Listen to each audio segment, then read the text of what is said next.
Avec Murprotec, agissez contre l'humidité et prévenez les risques de l'habitat sur votre santé. Murprotec vous présente Sud Radio.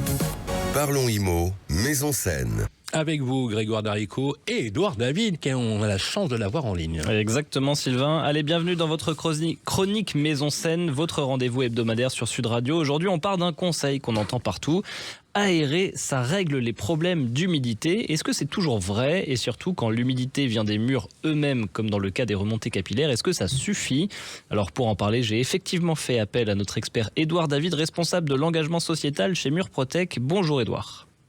Bonjour à tous, bonjour Grégoire. Et oui, vous avez raison de poser la question car tout dépend de l'origine de l'humidité.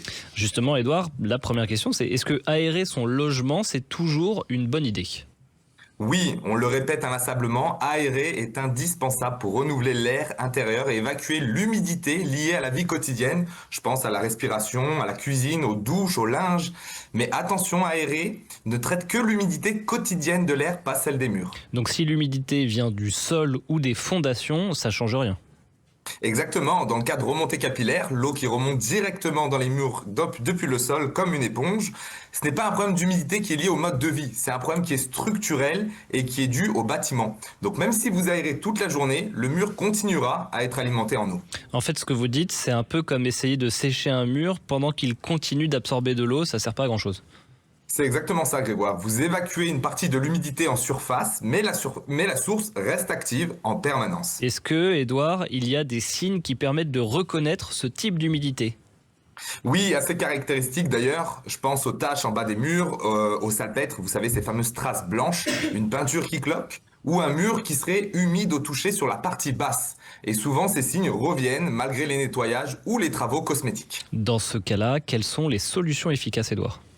Il faut traiter la cause, c'est-à-dire bloquer la remontée d'eau par des injections spécifiques qui recréent une barrière étanche. C'est un traitement technique qui nécessite un diagnostic précis. Ce que vous dites, en fait, c'est que aérer reste utile, mais c'est parfois insuffisant.